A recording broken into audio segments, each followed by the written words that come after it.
Welcome to Suman TV. నేను మీ నవీన్. ప్రస్తుతం నేను ఇపియాన్ పెయిన్ మేనేజ్మెంట్ సెంటర్లో ఉన్నాను. మనతో ఉన్నారు డాక్టర్ సుధీర్ ధార గారు. హాయ్ సార్, నమస్తే అండి. నమస్కారం. సార్, నిజంగా మిమ్మల్ని మీట్ అవ్వడం అయితే నేను చాలా లక్కీ అనుకుంటా ఉన్నాను. ఎందుకంటే దాదాపుగా 5 సంవత్సరాల క్రితం నుంచి కూడా నేను మీ గురించి ఆర్టికల్స్ అన్ని చదువుతా ఉన్నాను, మ్యాగజైన్స్లో చూస్తూ ఉన్నాను. ఇప్పుడు వచ్చేసేసి డిజిటల్ మీడియాకి ఇంకా పూర్తి సుపరిచితం అయిపోయారు మీరు. సో ఇపియాన్ అంటే ఏంటి అని చెప్పేసి నేను గూగుల్లో సెర్చ్ చేశాను సార్. సో గ్రీకులో నప్పిని తగ్గించే దేవత అని విన్నా. సో ఇక్కడ ఈ 4 రాష్ట్రాల్లో సౌత్లో నప్పిని తగ్గించే దేవుడిగా ఉన్నారు మీరు. సో చాలామంది కూడా అంటే చాలా వేలల్లో ఇప్పటికీ మనం సర్జరీలు చేశారు, ఆపరేషన్కి వెళ్ళకుండా అవసరం లేకుండానే ఒక ఇంజక్షన్తో ఎట్లా సాధ్యమవుతుంది సార్ ఇది? అదే ఇప్పటి వరకు కూడాను ఇప్పుడు మన ఇప్పుడు ఇన్నర వెంకటే గారు కూడా ఇప్పుడు ఆయన ప్రాబ్లం ఏంటంటే షోల్డర్లో ఒక మజిల్ కట్ అయింది. ఓకే. వయసు రీత్యా చాలా మందికి మోకాలు నొప్పులు కానీ, షోల్డర్ పెయిన్ కానీ, స్పైన్ పెయిన్ కానీ, ఇతర వేరే వేరే జాయింట్స్ నొప్పులు రావడం సహజం. 45 ఏళ్ళు దాటిన తర్వాత అందరికి వస్తుంటాయి. సో ఇంతకు ముందు వరకు ఉన్న ట్రీట్మెంట్ ఆప్షన్స్ ఏంటంటే ఆ జాయింట్ని తీసేయడం, కొత్త జాయింట్ పెట్టడం, లేదంటే ఆ జాయింట్ని ఓపెన్ చేసి కుట్టడం. సో ఇవి జరుగుతుండేవి. దీనివల్ల చాలా ప్రాబ్లమ్స్ ఉండేవి, దీనివల్ల కాంప్లికేషన్స్ ఉండేవి, దీనివల్ల ఫెయిల్యూర్స్ కూడా ఉండేవి. ఇప్పుడు కొత్తగా వచ్చిన ట్రీట్మెంట్ ఏంటంటే మీరు ఏ జాయింట్ అయితే దెబ్బతినిందో ఆ జాయింట్ మీరు పరీక్ష చేసి స్కానింగ్ చేసుకొని ఇక్కడున్న ఈ మిషన్లో చూసి ఎక్కడైతే ఇంజురీ అయింది, ఎక్కడైతే కట్ అయింది, ఎక్కడైతే డ్యామేజ్ అయింది కనుక్కొని అక్కడ మన బ్లడ్లోని ఓన్ ప్లేట్లెట్స్ ఉంటాయి. ఆ ప్లేట్లెట్స్ మీద గ్రోత్ ఫ్యాక్టర్స్ ఉంటాయి. ఆ గ్రోత్ ఫ్యాక్టర్స్ని చిన్న ఇంజెక్షన్ తోటి ఈ స్కానింగ్ పద్ధతిలో కనుక్కొని ఆ మజిల్ అయితే ఏదైతే కట్ అయిందో, లేదంటే మోకాలు అయితే మోకాల్లో గుజ్జు ఎక్కడైతే అరిగిందో అక్కడ ఆ సెల్స్ని వదలడం ద్వారా మళ్ళీ కంప్లీట్గా రికవర్ అవుతుంది అనమాట. ఇది ఒక 30-40 సంవత్సరాల క్రితమే ఉంది, కానీ దీన్ని ఫేమస్ చేయలే, పాపులర్ చేయలే. ఇది నేను 2017లో దీని మీద చాలా రీసెర్చ్ చేసి ఈ ట్రీట్మెంట్ తోటి మనం ఈ ఆపరేషన్లన్నీ ఆపే ఆస్కారం ఉంటుంది. ఇప్పుడు వెంకటయ్య గారు ఉన్నారు, ఆయనకి ఆపరేషన్ అంటే ఇష్టం లేదు, ఎవరికి ఇష్టం ఉండదు. నిన్ను ఆపరేషన్ చేస్తాను, ఆపరేషన్ థియేటర్లో కోసం అంటే ఎవరు మనం భయపడతాము, సెకండ్ ఒపీనియన్కి వెళ్తాం. ఇప్పుడు ఎవరు కూడా ఆపరేషన్ గురించి ఆలోచించాల్సిన అవసరం లేదు. ఈ plasma therapy are PRP therapy తోటి ఏ జాయింట్ కానీ, ఏ స్పైన్ కానీ, ఎక్కడ ఏ డ్యామేజ్ ఉన్నా కూడాను న్యాచురల్గానే మీ ఓన్ బ్లడ్తోనే మనం రికవర్ చేసుకోవచ్చు. ఎన్ని సిట్టింగ్స్ ఉంటాయి సార్ ఇది? సిట్టింగ్స్ అనేది అంతా కూడాను డ్యామేజ్ని బట్టి ఉంటుంది. ఇప్పుడు వెంకటయ్య గారికి మనం చూసినట్టయితే ఈయనకి ఒక మోడరేట్ లెవెల్లో ఇక్కడ సుప్రాస్పైనటస్ రొటేటరీ కఫ్ అని ఉంటుంది. ఆ మజిల్ పని ఏంటంటే చేయి పైకెత్తాడు, ఇట్లా పైకెత్తి మనం పనులు చేస్తూ ఉంటాం కదా. సో ఆ మజిల్ మనం ఈ పైకెత్తున్నప్పుడు ఓల్డ్ ఏజ్లో కానీ, షుగర్ ఉన్న పేషెంట్స్లో కానీ కారణాలు లేకుండా లేదంటే దెబ్బ తగిలితే అది కట్ అవుతుంది అన్నమాట. ఆ కట్ ఎంత అయిందని మన స్కానింగ్లో ఫస్టే ఇంజెక్షన్కి ముందే నిర్ధారించి దాని ప్రకారం సిట్టింగ్స్, ఈయనకి ఇప్పుడు 3 సిట్టింగ్స్ ఉన్నాయి, ఇది సెకండ్ సిట్టింగ్ అనమాట.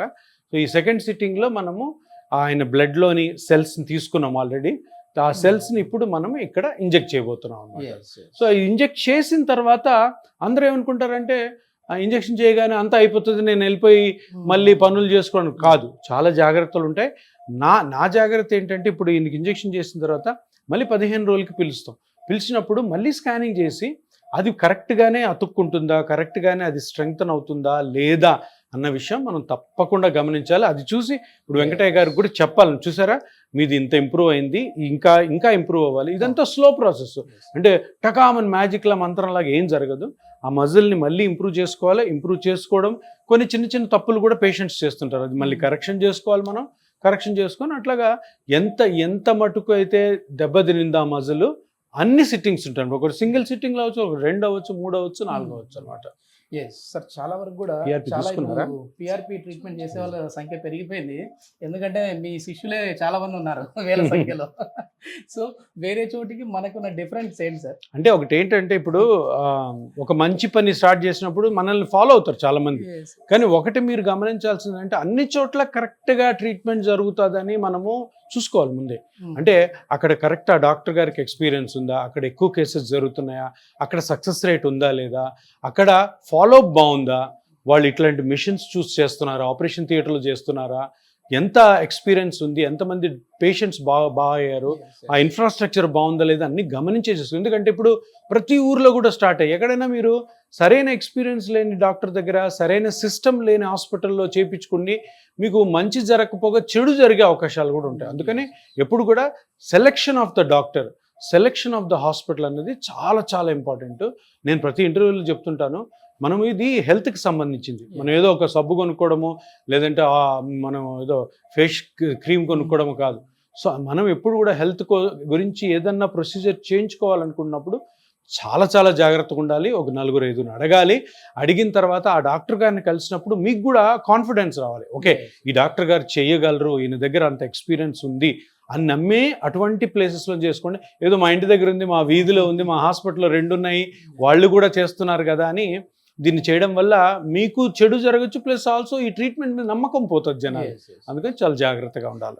ఒకసారి లైవ్ లో ట్రీట్మెంట్ ఎట్లా ఉంటుంది చూద్దాం సార్. వెంకటయ్య గారు ఇప్పుడు మనకి ఇది 2వ సిట్టింగ్ కదా. Okay, platelet rich plasma. ఇప్పుడు ఇక్కడ చూసారా వెంకటయ్య గారి బ్లడ్ లోంచి తీసిన పిఆర్పి అనమాట. కింద ఎర్రగా ఉన్నదేమో ఆర్బిసి, అది మనకు అవసరం లేదు.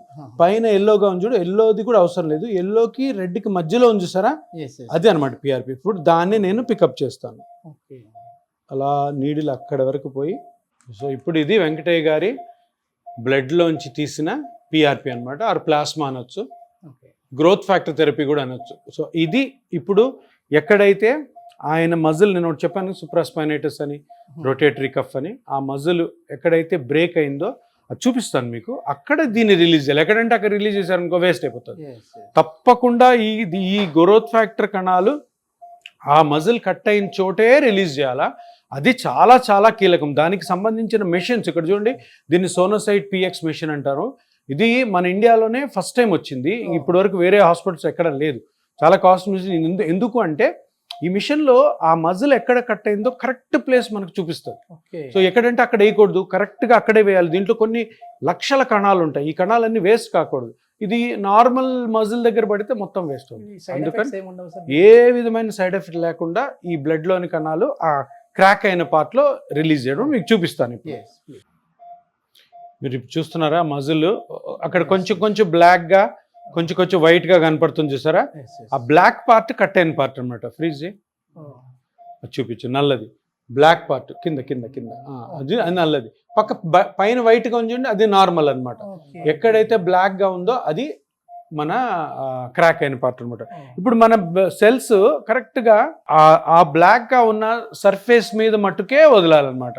మీరు ఎక్కడంటే అక్కడ వదిలితే వేస్ట్ అయిపోతుంది మళ్ళీ. సో నేను ఫస్ట్ ఇప్పుడు ఇది లోకల్ అనెస్థీషియా అనమాట. అంటే ఈ నొప్పి, ఈ చిన్న ఇంజెక్షన్ కూడా నొప్పి ఉండకుండా ఉండడం కోసము మనము ఈ ఇంజెక్షన్ ఇస్తాం. చిన్న ఇంజెక్షన్ అండి వెంకటయ్య గారు, చిన్న ఇంజెక్షన్, చిన్న చీమ కుట్టినట్టు ఉంటుంది అంతే.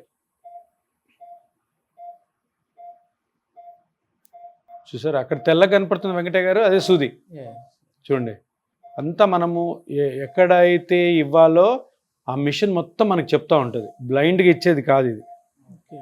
చూస్తున్నారు కదా, ఆ నీడిల్ చూస్తున్నారు కదా, ఇదేమో ఇప్పుడు లోకల్ అనెస్థీషియా అనమాట నేను ఇచ్చేది మీకు. తర్వాత సూది ఎప్పుడైతే పెడతానో అది నొప్పి లేకుండా ఉండేదానికి. ఇదంతా మొద్దుబారి చేస్తే మొత్తం కనపడుతుంది. అంటే ఎక్కడ రాంగ్ పోకూడదు. నేను అన్నాను కదా ఇంతకుముందు, మీరు ఎక్కడంటే అక్కడ పిఆర్పి చేసుకున్నాను, ఈ ఎక్విప్మెంట్ అంతా ఉండదు. ఉండనప్పుడు ఏమవుతుందంటే చేయించుకుంది వేస్ట్ అవుతుంది, మీ డబ్బులు వేస్ట్ అవుతాయి, మీకు ఏదైనా కాంప్లికేషన్ కూడా రావచ్చు. ఏమంటారు వెంకటయ్య గారు? సో అందుకని ఇంత కరెక్షన్ ఉండాలి, ప్రిసైజన్ ఉండాలన్నమాట. అంటే ప్రిసైజ్గా ఎక్కడ ప్రాబ్లం ఉందో అది తెలుసుకొని చేయడము. మళ్ళీ తర్వాత మీరు నెక్స్ట్ స్కానింగ్ వచ్చినప్పుడు అందులో ఎంత ఇంప్రూవ్మెంట్ ఉందో అది కూడా నేను కనుక్కోవాలి, అది మీకు చూపించాలి. అప్పుడే నేను కరెక్ట్గా చేసినట్టు అవుతుంది. అప్పుడు ఈ ప్లాస్మా థెరపీకి ప్లస్ పిఆర్పికి ఒక మంచి పేరు వస్తుంది. ఆపరేషన్లనే మనం ఆపచ్చు. అర్థమైంది కదా? ఇప్పుడు వెంకటయ్య గారు వెళ్ళి 4 చెప్తారు, చూడండి ఈ ట్రీట్మెంట్ ఇలా చేస్తారు. సో అంటే ఎంత పబ్లిక్లో అవేర్నెస్ వస్తుందో అంత కాంప్లికేషన్స్ మనము సర్జరీ వల్ల జరిగే కాంప్లికేషన్ ఆపేయచ్చు అనమాట. మీ దగ్గరికి వచ్చే బిఫోర్ మీ క్లయింట్స్తో నేను పేషెంట్ కూడా అనట్లేదు సార్, వాళ్ళు క్లయింట్స్ అంటా ఉన్నారు. క్లయింట్స్ అంతే జబ్బు కాదు కాబట్టి హెల్దీగా తయారవుతా ఉన్నారు. సార్ మాకు సర్జరీ అన్నారు, మోకాళ్ళ ఆపరేషన్ అన్నారు, మేము భయపడిపోయాము, 65 సంవత్సరాలు నా వయసు అన్నారు. సో అట్లాంటి ఆయన ఇప్పుడు మరి మీరు లేచి కూర్చుంటారా సార్ అని అడిగారు. ఆయన బ్రహ్మాండంగా కూర్చుంటాను సార్ అని కూర్చున్నాడు. ఇప్పుడు ఇది మెయిన్ నీడిల్ వెంకటయ్య గారు, కనబడుతుంది కదా తెల్లగా, ఇది అక్కడికి పోతుందా క్రాక్ దగ్గరికి. ఓకే ఇగో పోతుంది చూడండి, పోతుందా, మూవ్ అవుతుందా. అక్కడ నేను మీ పిఆర్పి కానీ ఆ గ్రోత్ ఫ్యాక్టర్స్ కానీ వదలాలి. చూడండి ఎంత నీట్గా వెళ్తుందో నీడిల్. సో అది ఆ ఏరియాకి పోవాలి. ఇప్పుడు మనం కరెక్ట్ ప్లేస్లో ఉన్నాం. ఇక్కడ ఎంత బాగా కనపడుతుంది చూసారు, నీడిల్ కనపడుతుంది కదా. సో ఆ నల్ల ప్లేస్లోకి వెళ్ళామా, మీ క్రాక్ అక్కడే ఉంది కదా, ఇప్పుడు ఇక్కడ నేను దీన్ని వదులుతాను అనమాట.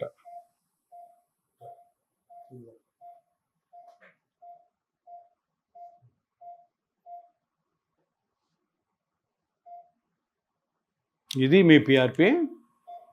ఈ పిఆర్పిని కరెక్ట్గా అక్కడ వదిలి వచ్చేసేయడం, ఇంకా మనం వేరే పనే లేదు. ఇంకా అది చూసుకుంటుంది అనమాట. మీ బ్లడ్లో సెల్స్ ఉంటాయి కదా, ఆ సెల్స్ ఎట్లా పని చేయాలి, దాన్ని ఎట్లా హీల్ చేయాలా అని చూసారా. ఇప్పుడు చూడండి నీడిల్ కనపడుతుంది. ఓకే, ఇప్పుడు ఇంజెక్ట్ చేస్తున్నాను.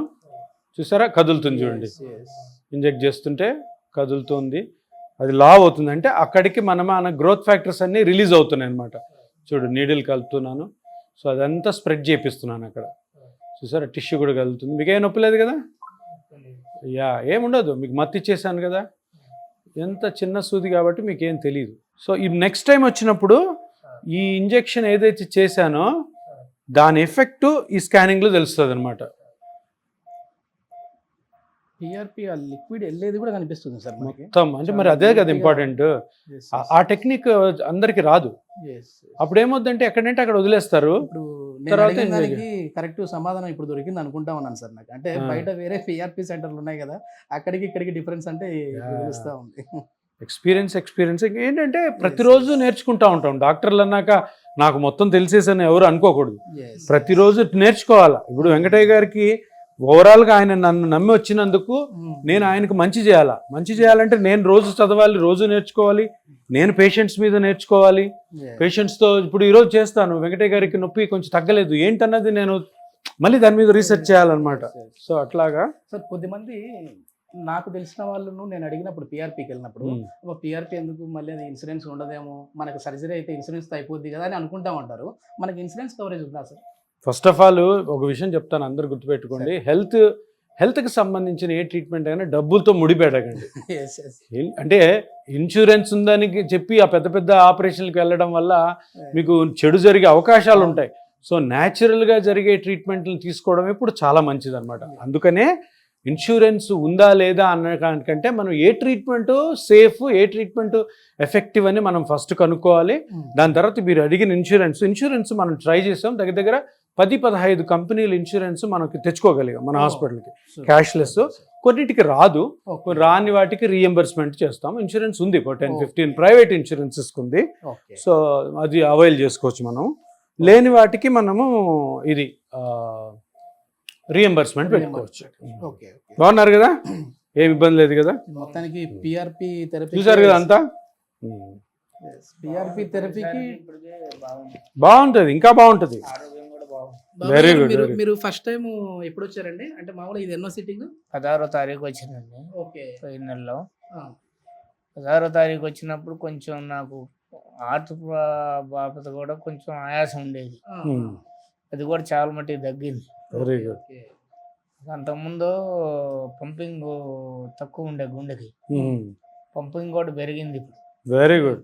నొప్పి తగ్గింది కాబట్టి పంపింగ్ కూడా పెరుగుతుంది. ఒక ధైర్యం వచ్చింది మీలో, కాన్ఫిడెన్స్ వచ్చింది.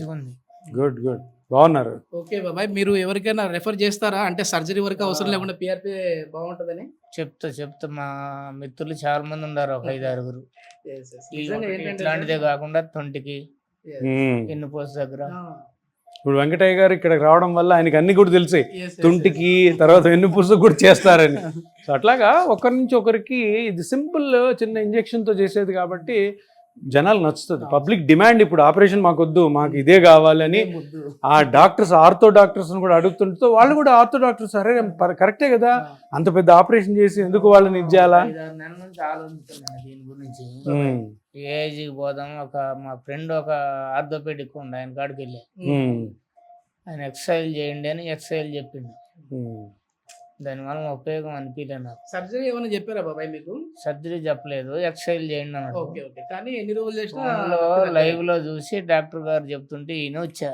వెంకటయ్య గారికి ఇంకొకటి ఆపరేషన్ కూడా ఎందుకు చెప్పలేదంటే ఇంకా హార్ట్ ప్రాబ్లం ఉంది. సో ఇప్పుడు హార్ట్ ప్రాబ్లం ఉన్నప్పుడు సర్జన్స్ కూడా అంత ఈజీగా చేయరు. వద్దులే నువ్వు ఎక్సర్సైజ్ చేసుకుని, ఎక్సర్సైజ్ చేసుకుంటే నీకు ఆల్రెడీ అది కట్ అయిన మజిల్ ఇంకా కట్ అవుతుంది. ఇప్పుడు షర్ట్ని పట్టుకొని లాగామనుకో చిరిగిపోయిన షర్ట్ మీద ఇంకా. సో అందుకని ఇటువంటి వాళ్ళకి ఇది ఇంకా వరం అన్నమాట. మెయిన్ ఏంటంటే సార్ ఇప్పుడు 60+ ఉన్న వాళ్ళకి ఇంకా చాలా బెస్ట్ సార్. చెప్పు 3 బాబాయ్. స్టంట్లు వేసారు కాబట్టి నేను నీకు చేయరు ఆపరేషన్, ఎందుకంటే రిస్క్ ఎక్కువ ఉంటుంది కదా. ఆపరేషన్ మత్తి ఇవ్వడము, పెద్ద ఆపరేషన్ 3-4 గంటలు చేయాలా, దాని తర్వాత రికవరీ ఇవన్నీ. కోసం వచ్చేసాను. ఉమ్. అది కూడా చూసి లైవ్ లో ఇక్కడికి వచ్చి ఆ రోజు చేయించుకొని వెళ్ళా. ఓకే ఓకే బాబాయ్, థ్యాంక్ యూ బాబాయ్, థ్యాంక్ యూ సార్. Right అంటే నవీన్, Hmm. నీకున్న డౌట్స్ మొత్తం నేను లైవ్ లో నీకే చూపించి క్లియర్ చేస్తా అని చెప్పేసి ఇన్వైట్ చేసినందుకు థ్యాంక్స్ అండి. Thank you very much.